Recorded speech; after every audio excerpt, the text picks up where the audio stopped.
Hi guys, today we're going to do sections 3 and section 4. So you should have your lesson 16 doc open, and as I go through it, you can fill in the answers. So if anytime I go too quickly, go ahead and just pause the video, and then you can always hit play when you're ready.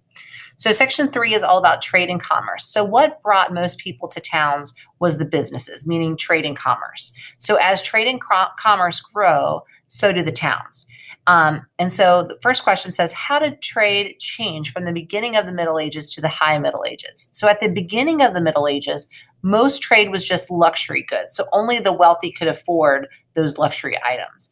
But people made everyday necessities for themselves. But by the High Middle Ages, more local people were buying and selling more kinds of products, including everyday goods like food, clothing, and household items. So there's your answer to number 1. So different towns also started specializing in producing certain goods like cloth and glass and silk. A little fun fact about silk. So there's actually going to be a time where there's something called the Silk Road, and it comes from China into Europe, and people would go along and trade certain items along the Silk Road. It's called the Silk Road because silk was the most prized possession at that time because no one knew how to make that cloth out of such a fine, soft fabric. And so they didn't know it came from silkworms, and only the Chinese knew that. So it was a very secretive kind of thing. And so it was very expensive to buy silk back then. So most towns had a market, and that's where food and local goods were bought and sold. Much larger, there were great merchant fairs, which a town might hold a couple of times a year, and it would draw all kinds of people from all over Europe, the Middle East, and even further than that to go to these merchant fairs. So with the growth of trade and commerce, merchants grew increasingly powerful and wealthy. So this is going to be your answer to number 2. Number 2 says, how did merchants become the most wealthy and powerful citizens of towns? So they ran sizable businesses and looked for trading opportunities far from home. So here's your answer. Merchant guilds came to dominate the business life of towns and cities. And again, if you don't know what dominate means, you can click on that. Oh, I can't because it's highlighted. Maybe. Nope, won't let me. Okay. So dominant means to control. And so in towns that had become independent, members of merchant guilds often sat on town councils or were elected mayor. So how did merchants become the most wealthy? By selling a variety of goods from faraway lands, dominating the town's business life, and then also by joining town councils and running the government. That's how they showed power back then. But not everyone prospered.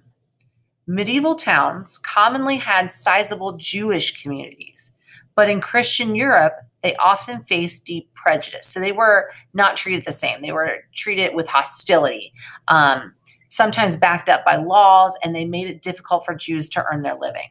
So the answers to number 3 is asking, how were Jews often mistreated?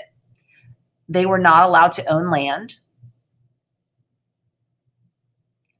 and the Lord sometimes took their property and belonging at will, just because they wanted to. And they were the target of violence. The second part to number 3 says, what opportunity was open to them? So Jews were allowed to become bankers and moneylenders. This work was generally forbidden to Christians because the church taught that charging money for loans was sinful. Jewish bankers and moneylenders performed an essential service for the economy. Still, they were often looked down upon and abused for practicing this wicked trade. This is going to be seen throughout all of history. I think Mrs. Schroeder is going to do an activity with you guys on like a Holocaust project. Usually I think she does it at the end of the year, but the Holocaust is going to occur much, much later after the Middle Ages. However, this persecution of Jews is going to go on throughout history. And so you're going to see that if you follow anything on the Holocaust and already know what that is. When you guys go in the 8th grade DC trip, we'll stop at the Holocaust Museum, and I'm telling you, it's one of the most powerful things you're going to see on that trip. But I hope you guys will get to that project with Ms. Schroeder so you can cover it. Otherwise, you might not cover it until high school social studies class. All right, so that is section 3. Let's go ahead and move on to section 4. All right, so this is all about homes and households in the Middle Ages. So medieval towns were typically small and crowded. Houses are going to be very narrow and can go up to 4 stories high. Most of the houses were made out of wood, and they tended to lean over time. Sometimes 2 facing houses would lean so much that they touched across the street. So definitely not made how they're made today. So that's the answer to number 1. Describe the typical home in a medieval town. Now, the rich and poor lived in quite different households. In poorer neighborhoods, several families might occupy a single house with only one room in which they cooked, ate, and slept. In general, people worked where they lived. If a father or mother was a weaver, for example, the loom would be in their home. Think of the movie Brave. They had a loom. Wealthy merchants often had splendid homes. The first level might be given over to a business, including offices and storerooms. The family's living quarters might be on the second level, complete with a space where the family gathered to eat and talk. An upper level might house servants and apprentices. So that's if you're very wealthy. So your bottom would be your shop, the second story would be where you lived, and then the third story would be where your servants would live. Now, even for wealthy families, life was not always comfortable compared to life today. With fireplaces as the main source of heat and light, rooms were cold, smoky, and dim. Now, of course, the room that your fireplace is in is nice and warm, but the heat doesn't go into all the other rooms like we today. Like most people have like vent heating throughout their homes. And so, or like space heaters or floor units and that kind of stuff. But they had just one source of heat and it wouldn't disperse throughout all the rooms in the house. Most windows were small and covered with oiled parchment instead of glass, so little sunlight came through. Next question.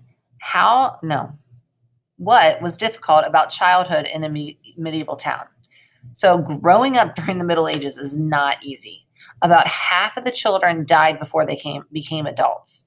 And those who did survive began preparing for their adult roles around the age of 7. So this goes back to like when I told you guys, like at 13 or 14, your dad would be planning an arranged marriage girls to a guy that would be sometimes double your age. And so their life tendency, their lifespan is not going to be nearly as long. And so you start preparing for that adult role at age 7. So that's the answer to number 2.